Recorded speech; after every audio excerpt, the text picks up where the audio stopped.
So ke uma le ndoda isingasekho ilapho ekufunela ukuthi obhuti bangenelele khona kodwa mangabe esaphila cha nabo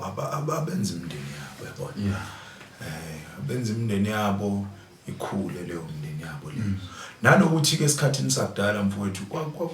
kwakungavamisile ukuthi umuntu esemncane nje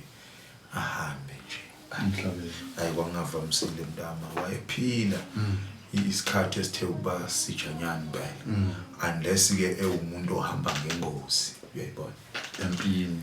ngengozi bese empini kanjani bese ke lo muntu ehamba kodwa kwakungasile into exhaphake kangaka namhlanje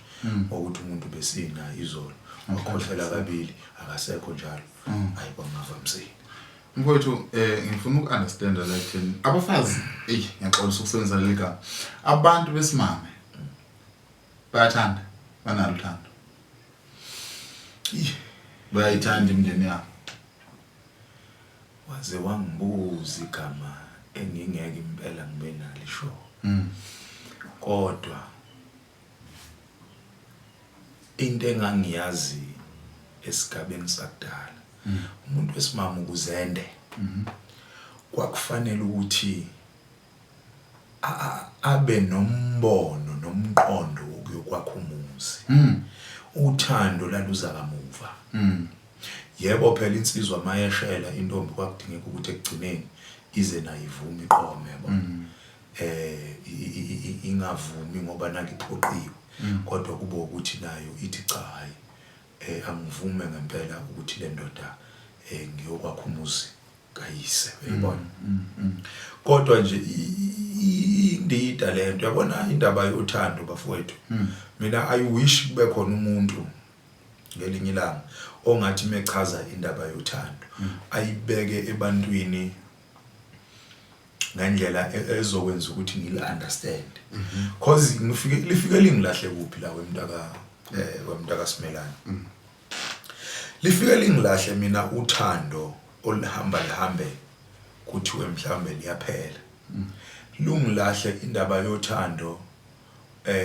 okuba uthando lwezinto ngizwisisa uthando mina ngesingami ngicabanga ukuthi into efuneka umuzwa ukufanele ukuthi ukufikele nje ngizwisisa ukuthi mawubona nje nangu umuntu wesimame yazi ufinyelelwe ilento ukuthi nje cha unalento nje engazathi ungayibona useduze kwakhe ngcono ngisho kanjalo ngoba once kwaze kwangena uthando kakhulu uthando esikhathini sanamhlanje nje thina sazi uthando lokuthi kunezinto ezithile yabona manje ubuza abantu besimame njengamanje uthi nje njengoba sikhuluma abafone ke bechaze mhlambe indoda azibona ngelinye lamalanga engashada nayo ungezwe inkulumo ezingavelela umuntu yathi ngifuna tall dark and handsome omunye athi ngifuna yellow bone omunye athi omunye uyayishuzela kodwa ukhuluma ngezinto eziphathekayo futhi eziphelayo kwaphela ziyaphela izinto yazi kunalo baba ngemthandayo lo baba ngifisa usengikhohliwe igama lakho ukuthi ubani ngabe ngiyalidalula kodwa lo baba udume kakhulu la ku TikTok ngokuhleka onalo lahleko lakhe olu special Jobe uJobe hayi nako ewamshaya uke wayichaza lo baba ngelinye lamalanga ethi yazi mawuyindoda uthatha umuntu wesimama ongabheki manje ubheke ukuthi eminyakeni u50 uhleli naye ngoba phela uyobe seshintshile usazomthanda yini abamzwa yazi waze wathi umfoka Jobe madoda awuhambi uyokwenza iresearch ngeza likwazi ezimzalayo madoda ezimzalayo ukuthi zinjani mase yigugile uyomthanda yini njengoba kudumele le ndaba kasukuma mngambona usazokusho indoko in 50 years esevele imbimbi eseku-round esehlela isilinda ungasamboni ukuthi uyaphambili noma uyemuva ngoba phela abantu besifazane enkaba yami siye sibathuke ngesimilo sabo na ukubukeka kwabo emehlweni ethu